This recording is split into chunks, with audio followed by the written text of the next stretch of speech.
गर्भवती बकरी। एक गांव में वसंता और वाणी नाम के दो सास बहू रहते थे। वसंता कंजूस थी और बड़ी गुस्सैली भी थी। बहू को देखकर वो बहुत चिढ़ जाती थी, लेकिन वाणी बहुत भली लड़की थी। अपनी सास की हर बात मानती थी। सास की डांटों को वो हंस के सह लेती थी। एक दिन जब वसंता टीवी देख रही थी तो उसका फोन बजा। अरे इस फोन का तो कोई काम धाम नहीं है, हमेशा बजता ही रहता है। हाँ, ऐसा सोचकर वो फोन उठाती है। हेलो, कौन बोल रहा है? अरे यार, मैं जया बोल रही हूँ। अच्छा, तो तू है, बता कैसी है तू? हाँ, क्या बताऊँ यार, मैंने सोचा था बहू आएगी और मुझे अच्छे से देखभाल करेगी, लेकिन ये उल्टा मुझसे ही काम करवाकर मेरी हालत बिगाड़ रही है। तुझे शर्म नहीं आती बोलते हुए कि बहू से मार खा रही है?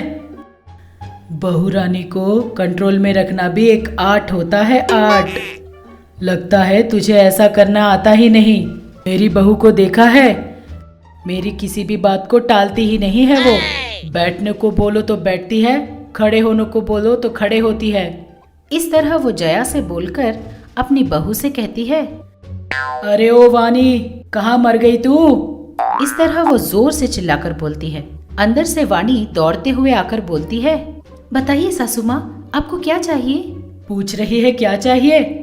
तुझे पता नहीं इस वक्त मैं क्या पीती हूँ? हाँ, जूस लेके आऊँ क्या सासू माँ? और नहीं तो क्या? ठीक है सासू माँ, बस 5 मिनट में लाई। ऐसा बोलकर वो घर के अंदर चली गई। उसके जाते ही फोन में जया बोलती है, तेरी बहू कितनी अच्छी है यार, वो अपनी सास का कितना ध्यान रखती है ना? और नहीं तो क्या। क्या सोचा तूने मेरे बारे में? तेरे पास खाली समय हो तो घर आ जाना, मैं तुझे भी सिखा दूंगी कि बहू को कैसे कंट्रोल में रखते हैं। अभी तू फोन रख दे, मेरे जूस पीने का टाइम हो गया है। ऐसा बोलकर वो फोन रख देती है। तभी वाणी आकर जूस दे देती है। जूस लेकर उसे पीकर, अरे इसमें क्या मिला दिया तूने? मैंने ग्लूकोज मिलाया है सासू माँ। ये सुनते ही वसंता उस जूस को वाणी के चेहरे पर मारती है। किसने कहा था तुझे ग्लूकोज मिलाने को? हाँ, कल मुही कही की, एक काम ढंग से करना नहीं आता तुझे। चल निकल यहाँ से, जाकर बिना ग्लूकोज का जूस बना कर ले आ। इस तरह वो जोर से डांट कर बोलती है। बेचारी वाणी रोते रोते अंदर चली जाती है। वो एक और जूस बनाकर वसंता को दे देती है। इस तरह वसंता हर छोटी बात पर वाणी को डांटती और सताती रहती थी। अपने सास होने का रौब झाड़ती रहती थी। इस तरह एक दिन जंगल से बकरियों के जाते हुए टोली में से एक बकरी अपनी टोली से बिछड़कर इनके घर तक पहुंच जाता है। वाणी उस बकरी को देखकर, अरे ये बकरी कितनी प्यारी है, पता नहीं किसकी बकरी होगी, लगता है अपनी टोली से बिछड़कर यहाँ आ गई है। लेकिन वैसे भी हमारे गांव में इन बकरियां किसकी होंगी? जरूर ये किसी जंगल की बकरी होगी।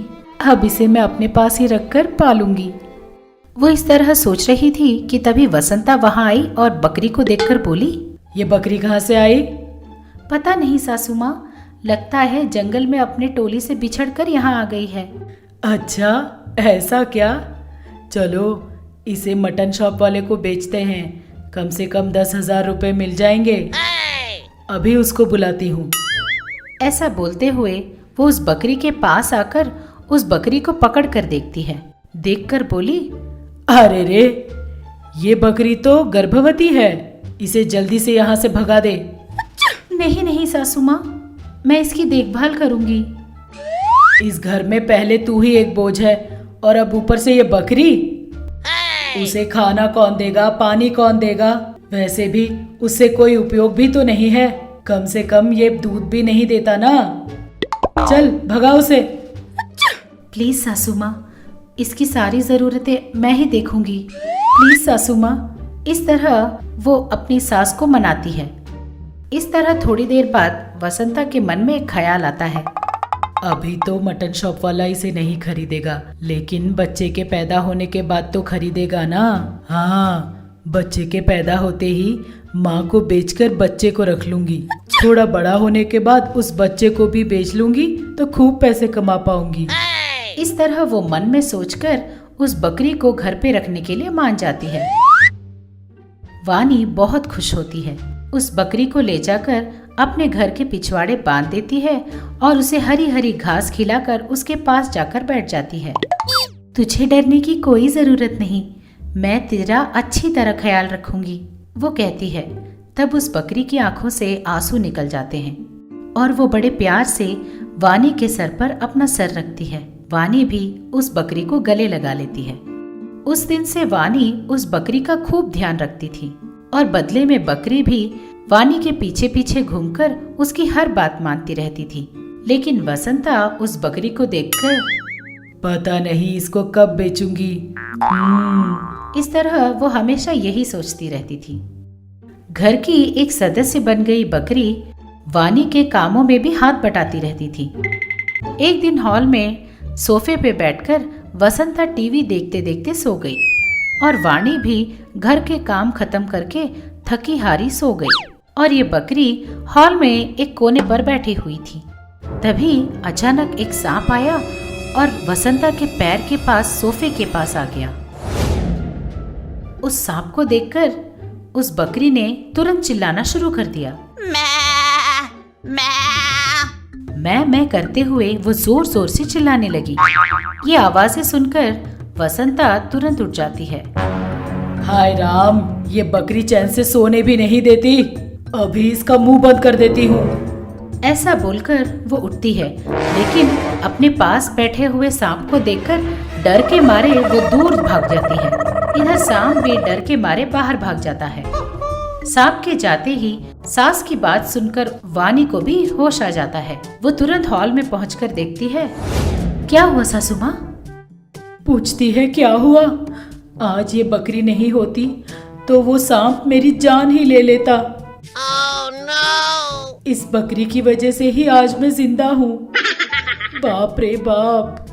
हाँ। इस तरह सोचते हुए वो उस बकरी के पास जाकर उस बकरी को पकड़कर बोलती है, गर्भवती होने पर भी मुझे तुझ पर दया नहीं आई और उस मटन शॉप वाले को बेचने की सोची, लेकिन तूने मेरी जान बचाई है। आज से मैं तुझे अपने बच्चे की तरह पालूंगी और इसी तरह अपने बहू को भी कुछ नहीं कहूंगी। इस तरह उस दिन से वो सास अच्छी सास बनकर उस बकरी और अपनी बहू दोनों का बड़े प्यार से ध्यान रखने लगी। आप सबको प्रणाम, मैं आप सबकी मनपसंद सास हूँ। हाय, और मैं आप सबकी चहेती बहू हूँ। अब से आप लोगों का मन बहलाने के लिए और आप लोगों को खुश करने के लिए हम महा टीवी के साथ आप लोगों से मिलने आ रहे हैं। तो अब देर किस बात की, अभी हमारे चैनल को सब्सक्राइब कीजिए। नोटिफिकेशन के लिए घंटी बजाना ना भूलिए। आपको सास पसंद है या बहू पसंद है? कमेंट्स में जरूर लिखिए। देखते रहिएगा महा टीवी।